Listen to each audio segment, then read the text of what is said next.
Dear students, नमस्कार। Solid state का next part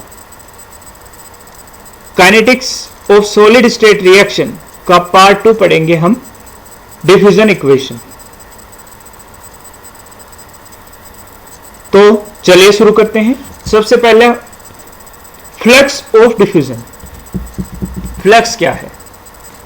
flux है the number of atoms migrating through unit area in unit time। अब हमारे पास ये हमने माना ये x y z, ये y z प्लेन है, इसमें ये x है, ये x प्लस a है। तो यहां पे देखिए cx, मान ला suppose that cx is concentration of atoms on the yz plane located at x. C x plus a, concentration of atoms on yz plane located at x plus a. Jx है net flux in x direction. Net flux, flux means the number of atoms migrating through unit area in unit time. तो यहां पे आपका ये जो yz plane है, यहां से एटम्स माइग्रेट हुए x से, x पोजीशन से, जहां पे इनकी कंसंट्रेशन है cx, और माइग्रेट होके x प्लस a यहां चले गए। Distance a is the distance, तो x प्लस a डिस्टेंस पे चले गए। ये भी yz प्लेन है, यहां पे कंसंट्रेशन होगी आपकी cx प्लस a। तो यहां पे जो फ्लक्स है, फ्लक्स होगा jx is equal to half v cx minus cx plus a। अब velocity of an atom, v is the velocity of an atom. Half क्यों लगाया यहां पे? हाफ इसलिए लगाया, atoms are free to move either left और right direction. Means atom का movement होता है। तो आपको पिछले वीडियो में बताया कि आपका एटम जो है क्रिस्टल में रिजिडली बाउंड नहीं रहता, वो लगातार मूवमेंट करता है, वाइब्रेशन करता है। तो वो एटम इधर भी जा सकता है और इधर भी जा सकता है, टू एंड फ्रो मोशन कर रहा है, तो इसलिए हमने लगाया half. When distance between two plane are small, means ये जो डिस्टेंस है वो बहुत छोटी है, means x plus a is nearly equal to x है। तो यहां पे हम लिख सकते हैं cx minus cx plus a is equal to होगा minus a dc upon dx। तो यहां पे पुट कर दी value, cx minus cx plus a की वैल्यू पुट करी, तो हमारे पास फ्लक्स आया jx is equal to minus half v a dc upon dx। अब मान लीजिए हमारे पास if nu is the jump frequency है, मीन्स जंप फ्रीक्वेंसी किस फ्रीक्वेंसी के द्वारा एटम x से x प्लस a में गया, that is the jump frequency. अब फ्रीक्वेंसी और वेलोसिटी में रिलेशन हो गया, v velocity is frequency into a distance, distance और फ्रीक्वेंसी मान लीजिए मीटर में है तो ये हो गया पर second, that is the velocity. तो यहां पे हमने वेलोसिटी की जगह न्यू इंटू a रख दिया, तो हमारे पास आ गया jx is equal to minus half new a square dc upon dx this. अब यहां पे हाफ a स्क्वायर न्यू को हमने लिख दिया d, कैपिटल D है यहां पे डिफ्यूजन कोफिशिएंट, और d रखते ही हमारे पास यह आ गया Fick first law, that is the net flux in x direction. d की वैल्यू है हमारे पास हाफ a स्क्वायर न्यू, तो d है हमारे पास यहां डिफ्यूजन कोफिशिएंट, या ऐसे हम कह सकते हैं diffusivity. If diffusion follow vacancy mechanism, पिछले वीडियो में हमने वैकेंसी मैकेनिज्म, इंटरस्टिशियल सी मैकेनिज्म और रिंग मैकेनिज्म के बारे में बताया था। अब हमने माना कि डिफ्यूजन फॉलो कर रहा है वैकेंसी मैकेनिज्म को, तो यहां पे वैकेंसी मैकेनिज्म के लिए हमारा न्यू होगा, जंप फ्रीक्वेंसी होगी omega nv upon n। nv is the number of shortcut effect, capital N is the number of, this is the number of shortcut effects, number of capital N is the number of atom in crystal, तो omega क्या है? Frequency which an atoms goes to an neighbouring vacancy.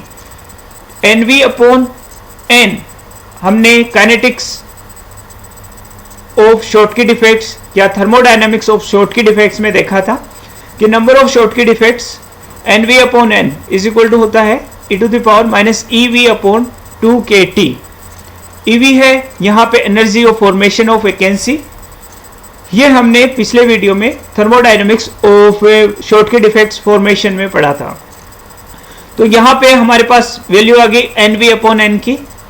अब next है, मान लीजिए कोई atom है ए position पे है, ये position versus distance versus energy के बीच में कर्व है। कोई एटम ए पोजीशन पे है, उसे बी पोजीशन पे जाना है, तो उसे जाने के लिए एनर्जी बैरियर क्रॉस करना पड़ेगा। This is the activation energy barrier cross करना पड़ेगा। कितना है? If the atom has to overcome an energy EA in going from one occupied side of a vacancy, the fraction of activated atoms is e⁻E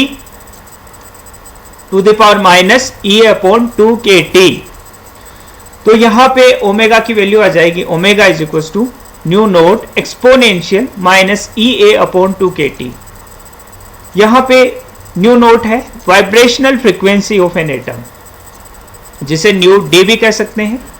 इसकी value होती है k theta D upon H. K है यहां पे आपका Planck constant, theta D by temperature, और इसे vibration frequency को हम डी बाय फ्रीक्वेंसी भी कहते हैं। एच यहां पे आपका प्लैंक कांस्टेंट है। नेक्स्ट एच प्लैंक कांस्टेंट हो गया, डी थीटा आपका डी बाय टेम्परेचर हो गया, और के यहां पे आपका बोल्ट्जमान कांस्टेंट है स्मॉल के। तो यहां पे आपका आ गया फ्रॉम इक्वेशन 1, 2 एंड 3। इक्वेशन 1 देखिए आप, this is equation 1, nu is equal to omega NV upon N. Omega की वैल्यू पुट करी इक्वेशन 3 से, एनवी अपॉन एन की वैल्यू हमने पुट की इक्वेशन 2 से, और हमारे पास इक्वेशन 1 हो गई omega nu is equal to nu zero exponential -EA upon 2kT exponential -EV upon 2kT। Common ले लिया दोनों को, तो आया हमारे पास V is equal to V naught exponential -EV upon EV plus EA upon 2kT। Put the value of nu in equation A। Equation A देखिए अपना शुरू वाला equation A, this is the equation है, d is equal to half a nu a square nu. तो यहाँ पे a की value put करी हमने न्यू की वैल्यू, तो आ गया हमारे पास d is equal to half a square nu naught exponential -EA upon 2kT। EV plus EA को हमने E लिख दिया। E यहाँ पे है एक्टिवेशन एनर्जी ऑफ डिफ्यूजन, और यहाँ पे हमारे पास इक्वेशन आ गई ये d is equal to half a square nu naught exponential -EA upon 2kT। अब देखिए यहाँ पे half a square nu naught को हमने d नोट लिख दिया, d नोट एक कांस्टेंट हो गया हमारा, तो d is equal to diffusion coefficient हो गया हमारे पास d naught exponential -E upon 2kT। Means for vacancy mechanism the energy of activation of diffusion is related to the energy of vacancy formation and energy barrier that the atom should overcome to go an adjacent site.